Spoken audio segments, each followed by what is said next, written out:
La troisième œuvre que nous devons étudier cette année est un roman autobiographique de Wole Soyinka, un auteur nigérian qui a publié Ake, les années d'enfance en 1981.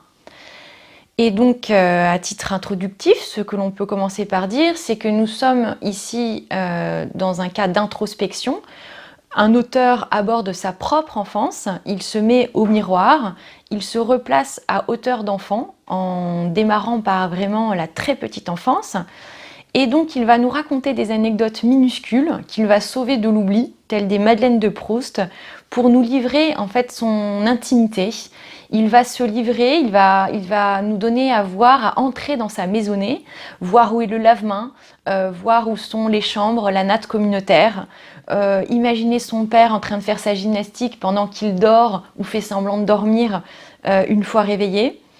Et on va le voir en fait essayer avec beaucoup de tendresse de sentir, de ressentir, de s'émouvoir de la manière dont il est devenu celui qu'il est devenu, à savoir un romancier, un dramaturge, quelqu'un d'engagé dans des grandes causes sociales.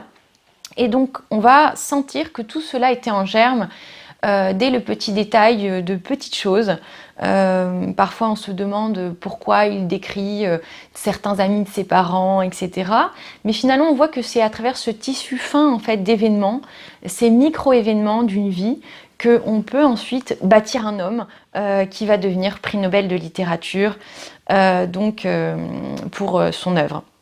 Donc nous allons voir dans un premier temps la difficulté en fait d'être un enfant, tout ce qu'il faut traverser, et ensuite finalement à quoi cela ouvre de réfléchir à l'enfance, de faire retour sur soi et être invité, nous en tant que lecteurs, à faire retour aussi sur notre propre enfance, notre propre famille, notre propre maisonnée, notre terre natale, et réfléchir à ce que ça signifie ce royaume de l'enfance. Alors le thème numéro 1 consiste à souligner que l'enfance est le moment d'une incompréhension face à la dureté du monde. Les mots des adultes sont abstraits, mais on les entend en fait. On les entend sans les comprendre. Par exemple, le mot de température, le mot de changement, les nouvelles qu'on écoute à la radio. L'enfant ne comprend rien, mais il baigne dedans et il essaye de comprendre. Et il est mal armé finalement pour tout cela. Mal armé pour comprendre que sa petite sœur de 1 an meurt en fait d'un accident lié à une nourrice maladroite. Mal armé pour comprendre que toute la maison fait silence parce que le père est malade, gravement, on pense qu'il va mourir. Mal armé également pour des phénomènes qui sont liés à des traditions, puisque par exemple Wole Soyinka va devoir aller auprès de son grand-père pour subir une épreuve de passage à l'âge adulte avec des excisions violentes aux chevilles et aux poignets, sans y être préparé, sans savoir ce qu'il attend. Donc il va affronter cette douleur sans explication. Et c'est le langage en fait des adultes qui parfois aussi se taisent autour d'événements qui vont en fait le choquer. Le thème numéro 2 consiste à souligner que l'enfance, c'est surtout la quête d'une place dans le monde. Une place dans sa famille, dans sa fratrie, auprès de ses parents, au sein des cercles d'appartenance où l'enfant est plongé, malgré lui, des cercles d'amitié, des réseaux professionnels, des cercles d'enfants, aussi également des personnages tels que Soro Wanke, une sorcière qui est en fait une SDF locale qui est folle, etc. Et on voit Wole circuler dans Ake, trouver sa place, chercher sa place, essayer de se repérer. Il suit à un moment donné une fanfare qu'il entend, il est beaucoup trop petit pour la suivre seul. Il traverse toute la ville tout seul, il reconnaît les lieux, il va au-delà de son territoire. Et en fait, il va chercher sans cesse, à la frontière mouvante de son territoire, des refuges, des repères, une carte de son monde. Parce qu'il est en quête d'identité, il est en quête de soi. Et au sein de la famille, c'est assez difficile parce que la famille est élargie aussi aux proches. La femme du libraire, par exemple, le porte sur son grand dos. Son grand-père, Broda Boupa, l'emmène dans un champ pour apprendre à jardiner, etc. lui montre ce que sont les serpents, les abeilles, etc. Mais la famille est aussi un lieu où l'amour se transforme en haine, où la violence finalement rencontre une forme de tendresse, où espoir et angoisse traversent en fait Wole. Puisqu'à la fois ses parents lui apparaissent comme des modèles inatteignables, il a une piété filiale envers eux, mais en même temps il ne sait pas comment il sera à la hauteur de leurs espoirs, puisqu'il aime les livres comme son père, etc. Donc difficulté de quêter cette place.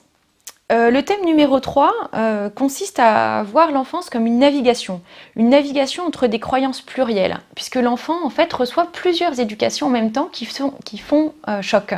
C'est-à-dire à la fois l'éducation familiale, l'éducation scolaire, l'éducation traditionnelle animiste, mais aussi l'éducation coloniale chrétienne, des croyances aussi par rapport à ce qu'il faut faire, ce qu'il ne faut pas faire. Donc il est dans une forêt de symboles, il navigue là-dedans. Wole est animé par une piété filiale, un respect envers ses parents, mais néanmoins, il les critique. Il dresse leur portrait au vitriol, il voit où le bas blesse, hein, il voit leurs travers, leurs défauts. L'enfant est celui qui voit tout, hein, de manière impitoyable. Il voit là où les croyances dérapent. Et il met en question les croyances à travers des discussions, par exemple avec son grand-père, pour savoir s'il faut des punitions sévères, des châtiments corporels ou pas.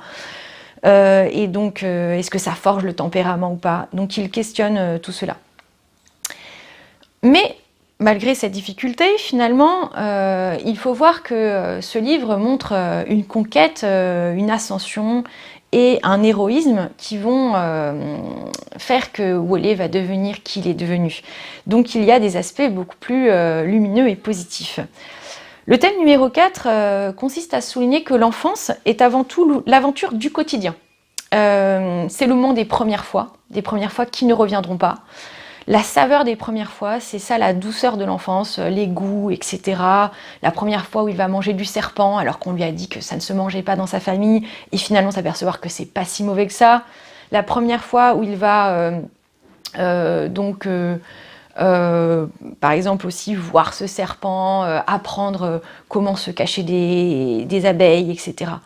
Et Wole apparaît comme un observateur. L'enfant est un espion, c'est un limier. Il monte en haut d'une échelle avec les autres enfants. Il est sans cesse en train d'écouter aux portes, écouter ce que disent les grands.